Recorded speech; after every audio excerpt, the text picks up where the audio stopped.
Ahora en Corresponsales en Línea, para analizar y proyectar cuáles serán los próximos pasos de Occidente en su lucha contra el Estado Islámico, estamos en comunicación telefónica con Jordi Quero Arias, politólogo y máster en Historia de Relaciones Internacionales para la London School of Economics y en Asuntos Internacionales con especialidad en Medio Oriente y Políticas de Seguridad y Defensa de Columbia University. Buen día, doctor Quero Arias. ¿Está usted ahí? Hola, buenos días. Buenas tardes aquí desde Barcelona. Buenas tardes. ¿Cree que el anuncio de los ataques occidentales a Irak está directamente vinculado al éxodo de refugiados de guerra que están llegando a Europa? Bueno, sin duda, estas declaraciones que venimos escuchando en la última semana de incrementar lo que han sido los bombardeos contra el Estado Islámico están estrechamente relacionados con el éxodo migratorio. Así, por ejemplo, en la última semana, el anuncio el lunes del presidente Hollande de que Francia decide bombardear las posiciones del Estado Islámico en Siria son sin duda, están estrechamente relacionadas con el éxodo de refugiados que hoy por hoy se discute en Bruselas y está levantando tanta controversia. Parece que hoy por hoy la Unión Europea y los estados que integran la Unión Europea están por la labor de entender que una solución al conflicto sirio sería la única solución que podría intentar conducir el éxodo de refugiados de una manera que interese a los, ¿no?, de acuerdo con los intereses europeos. Por tanto, sí, seguro que hay una estrecha relación entre un fenómeno y otro sin ningún tipo de duda. María Laura. El doctor Quero Arias, perdón. Sí. Soy María Laura Viñolo desde París. Yo le quería preguntar, si Francia atacará al Estado Islámico en Siria, pero este gesto del presidente François Hollande, ¿es un gesto hacia los países de la región, como Egipto, como Irán, para que pongan más tropas en el terreno y que combatan al ISIS finalmente con apoyo aéreo occidental? La verdad es que, si yo le digo y tengo que dar mi opinión, creo que no. Creo que esos dos temas no están relacionados. No creo que el anuncio de esta semana del presidente Hollande sea una invitación para que Egipto o Irán envíen algún contingente de tropas a combatir al ISIS. Como usted bien ha dicho, el presidente Hollande simplemente ha anunciado un incremento en esos bombardeos que hace ya más de un año vienen desarrollándose en Irak, el otro país donde el ISIS está implantado. Pero si pensamos cuál es el objetivo de estas campañas y estos ataques aéreos, el Ministerio de Exteriores ha sido siempre muy claro.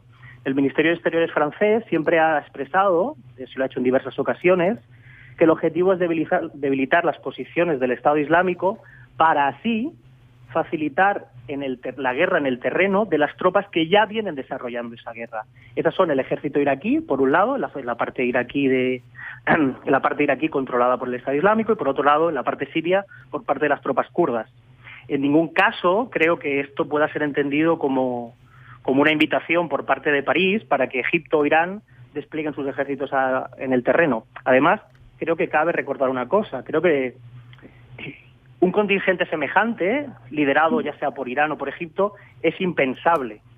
La presencia iraní en la región siempre levanta suspicacias y sería impensable que a Teherán se le permitiese desplegar ningún número significativo de tropas, ni en Irak ni en Siria. Para los estados del Golfo, por ejemplo, para Arabia Saudí, para Qatar o para todos los estados miembros del Consejo de Cooperación del Golfo, eso es casi el peor escenario imaginable. Incluso para los Estados Unidos también es así. Y por otro lado, si miramos el caso de Egipto, Egipto parece que no daría ningún paso semejante sin que se concretase una misión de la Liga Árabe que diese sombra, que diese cobijo a una intervención semejante. Y hoy por hoy esa opción parece bastante difícil, la verdad. Buenos días, doctor Quero Arias. Le habla Paula Lugones desde Washington. ¿Cómo le va? Hola, buenos días. ¿Qué tal?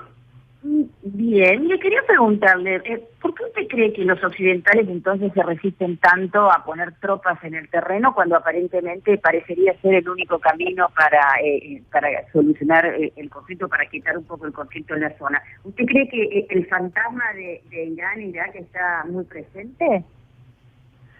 Bueno, sin duda, ante un fenómeno semejante hay diferentes motivos detrás de esa resistencia que usted describe. El primero que me viene a la cabeza tiene que ver con los propios costes.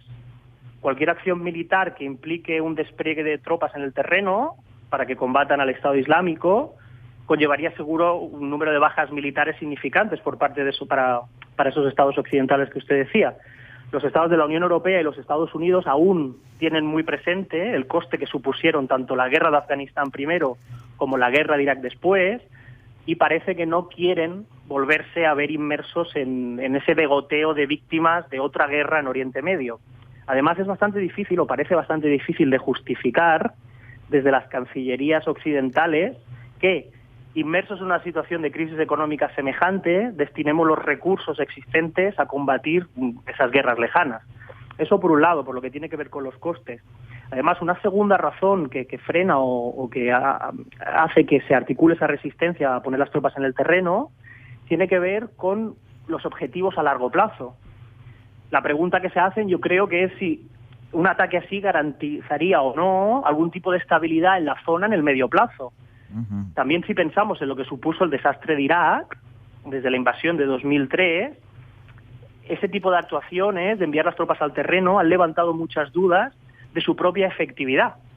Precisamente el propio surgimiento, por ejemplo, del Estado Islámico está íntimamente ligado o relacionado con los problemas de la invasión de 2003. Por tanto, desde esas cancillerías europeas que yo mencionaba, se pone en duda que poner tropas en el terreno pueda resultar realmente efectivo para combatir al ISIS en el medio plazo.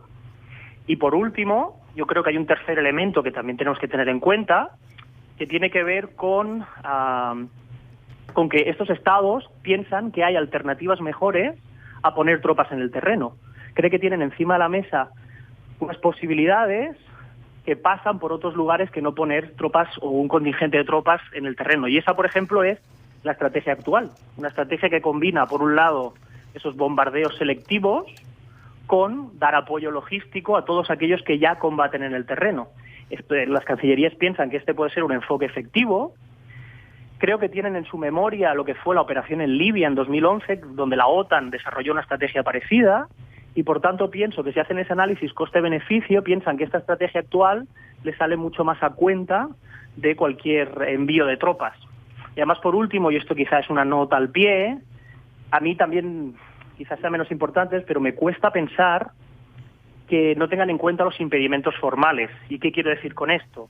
Quiero decir que no me imagino a esas cancillerías occidentales dando un paso semejante sin que se haya articulado una resolución en Naciones Unidas, en el Consejo de Seguridad de Naciones Unidas, que autorice el uso de la fuerza tanto en Siria como en Irak, específicamente en Siria, y hoy por hoy con el veto chino y el veto ruso parece bastante improbable. Por tanto, son ese grupo de razones, ese compendio de razones, el que me da a mí que van a imposibilitar esa opción que usted comentaba.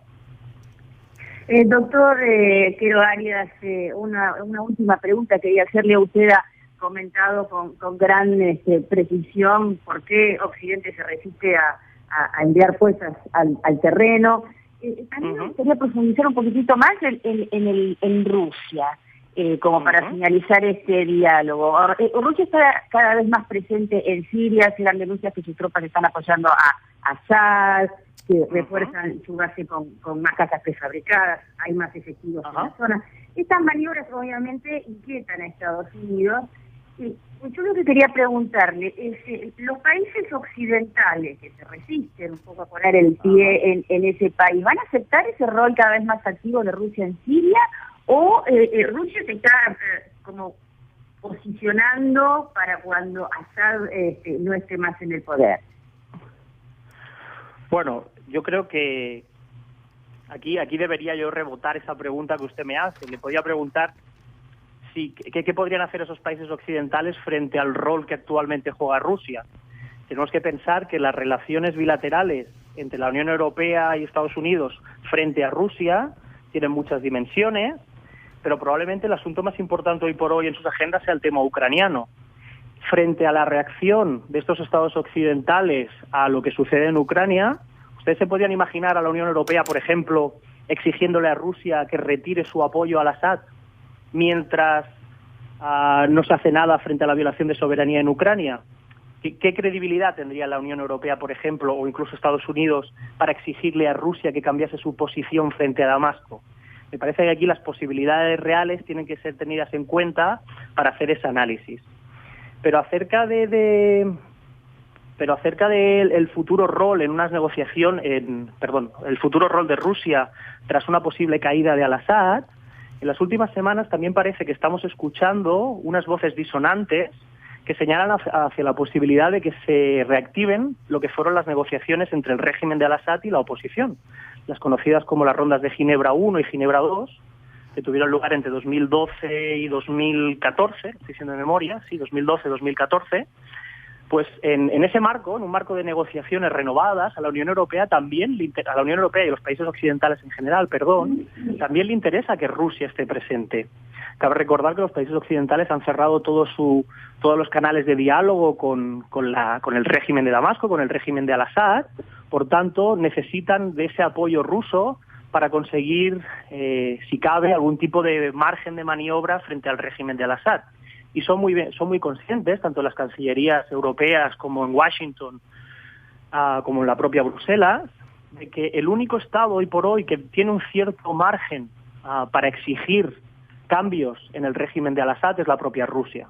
Por tanto, aquí existen unas agendas paralelas que hay que tener en cuenta, y además, si proyectamos lo que está sucediendo en el futuro y pensamos que puede haber unas negociaciones, a la Unión Europea y a Estados Unidos y en general a los países occidentales le interesa una Rusia proactiva que pueda ser ese vínculo, ese canal de diálogo con el régimen de al-Assad. Bueno, muchísimas gracias, doctor Jordi Queiró Arias, por participar en Corresponsales en Línea. Muchísimas gracias. Muchas gracias a ustedes. Que tengan buen día. Gracias.